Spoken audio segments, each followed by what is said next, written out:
Let's jump right into today's explainer because we are looking at something incredibly powerful. We're diving into a grim, dark, mythical fable, the gay science of the shed skin. It's this stark, beautiful philosophical allegory about the trap of herd morality, the absolute danger of stagnation, and what it actually costs to claw back your own self-created meaning. So, settle in, because this is a haunting landscape we're about to explore together. There was a woman in the valley who had been sick for so long that she had begun to call her sickness by her own name. Just let that sink in for a second. It immediately sets this visceral, almost suffocating scene. We're in a desolate valley, baking under the shriveled, unblinking eye of the sun. And this woman is lying there among dry bones, in a hollow she literally lined with old certainties. Her identity and her sickness, they've completely fused together. She's completely immobilized by the shackles of the herd, but the truly terrifying part is that this immobility has become entirely comfortable to her through long familiarity. Section 1. The Valley of Stagnation. You know, it's really easy to look at a wasteland of dry bones and just assume the primary threat is despair, or some sudden massive catastrophe. But this fable tells us otherwise. The danger here is way more insidious. Stagnation is framed as this slow, unremarkable way a species just loses its reason to exist. It's not a sudden explosion. It's an accumulation of tiny, individually reasonable surrenders. Every single day, you give up a tiny piece of your autonomy. You think, I'll just let them decide this one thing for me, or I'll stay here, it's safe. But each of those tiny surrenders, they are links in a chain that eventually binds you completely to the ground. Section 2. Teachers of Morality. So who is forging these chains? It's the caretakers of the valley, a group the text calls the Teachers of Morality. Now, they aren't mustache-twirling villains. They really are caretakers. But their care is exactly the mechanism they use to subjugate her. On one hand, they offer her what's called the warm broth of borrowed meaning, bringing her daily portions of skin and sinew. They give her comfort and an assigned purpose, which she just eats up, because she genuinely doesn't know she can feed herself. It's essentially the jailer's kindness. They're kind, but only in the specific way a jailer is kind when they've successfully convinced the prisoner, and themselves, that the cell they're locked in is actually a home. They keep her shackled to the herd by making those shackles feel like a warm blanket. Section 3. The Dangerous Question. Now that illusion of the comfortable cell holds up perfectly, right? Until the seeker arrives. On the 41st day of his wandering, this figure of intellectual conscience finds the woman lying among the bones. He absolutely refuses the warm broth of borrowed meaning. He's already figured out the true nature of the valley's stagnation, and he sees right through the jailer's kindness. He looks at this woman who has literally confused her own name with her sickness, and instead of handing her more borrowed meaning, he offers her something completely different. What do you want?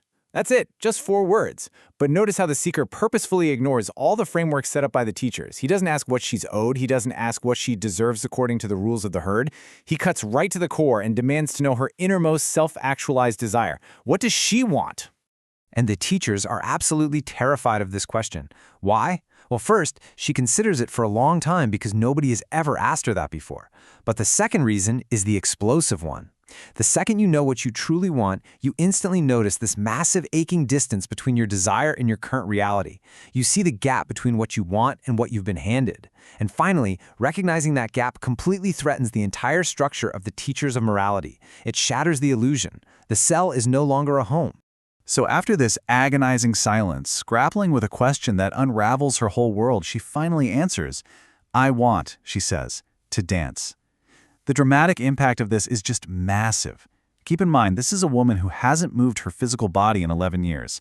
Wanting to dance isn't just a wish for mobility. It's this ultimate expression of freedom, joy, and individual vitality. It is the absolute antithesis of her stagnation. Section 4. Shedding the dead skin.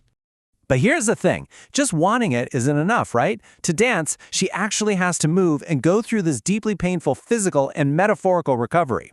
First, the dead skin of her borrowed beliefs has to peel away, and it comes off slowly, in strips. It is incredibly ungraceful. Second, she has to endure the pain of genuine transformation. The text points out that this hurts not like an injury but like growth, which her body fights against even when your spirit is demanding it. Third, she has to actively defy the teachers. They're swarming her, warning her she's doing it wrong, that the proper authorities haven't sanctioned this recovery. But she just consciously sheds their unsanctioned warnings right along with the dead skin.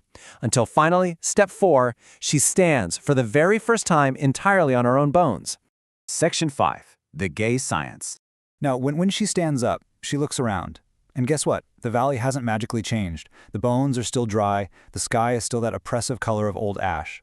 The external world wasn't fixed, but she was. She's reached this Ubermensch-like state of self-overcoming. She's stepped completely out of the herd and into ultimate liberation. This is what's called the Gay Science, a joyful, highly artistic approach to knowledge and existence. She's not waiting for some perfectly green garden to be happy. She finds massive power in the sheer pointlessness of that ash-colored desert. She creates beauty. She decides to move, precisely because no one told her to. She takes total, 100% ownership, knowing nobody else in that valley can take the credit for it but herself.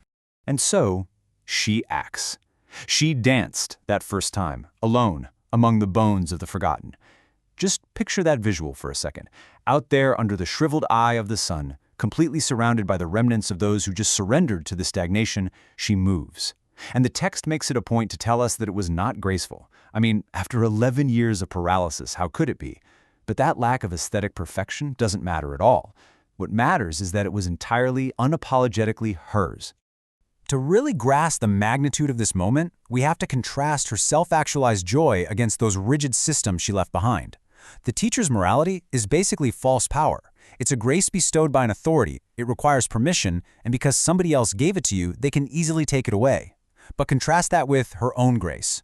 Sure, her dance is physically ungraceful, but it is deeply philosophically genuine. It is entirely self-created, and because she forged it from her own will, it possesses a true, raw grace that no teacher, no jailer, no authority can ever revoke. It's a powerful story, isn't it? It leaves us with this incredible reflection on autonomy and those comfortable little cages we all tend to build for ourselves. We all sip on that warm broth of borrowed meaning from time to time. So as we close out this explainer, I want to leave you with a lingering question to chew on. What dead skin are you waiting for permission to shed? Who are the teachers of morality in your own life, and what desires are you burying just to keep them comfortable? Don't wait for the authorities to sanction your recovery. Thanks for joining me on this deep dive, and until next time, keep questioning the certainties you've been handed.